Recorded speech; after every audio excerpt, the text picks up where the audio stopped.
Sponsored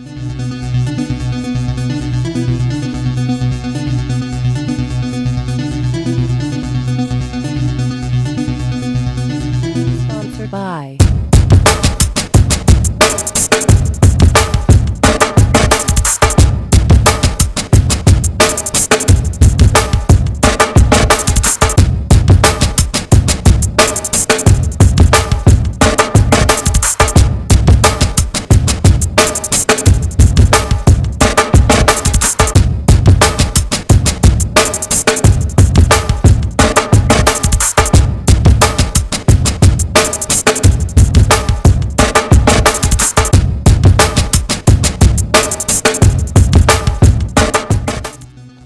Flash news di Evolin Pillole, la chiusura del centro ISES, nemmeno il tempo di mettere i sigilli che ieri pomeriggio sarebbe giunta la sospensiva del TAR chiesta dai dirigenti del centro contro l'ordinanza di chiusura.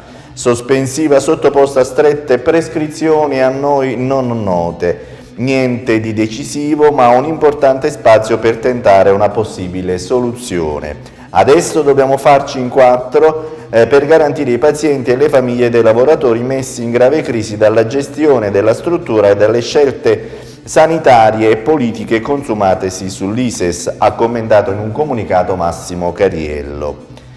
Le critiche alle scelte operate sul caso ISES arrivano anche dal centro-sinistra. Vincenzo Caputo, leader del movimento Il Momento è Adesso, pone alcuni interrogativi, tutti incentrati sulla salvaguardia del diritto dei pazienti ad essere assistiti e sul mantenimento dei posti di lavoro. Forza Italia invece rilancia la possibilità che una delocalizzazione venga effettuata nella zona di Acquarita, l'area sanitaria prevista dal piano regolatore.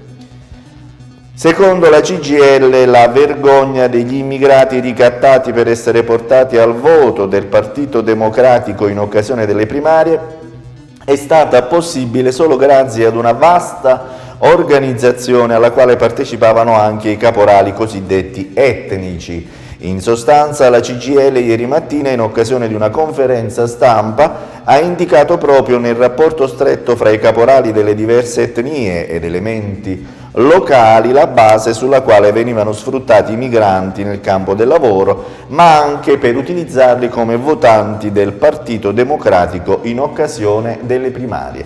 Ed è tutto, arrivederci alla prossima.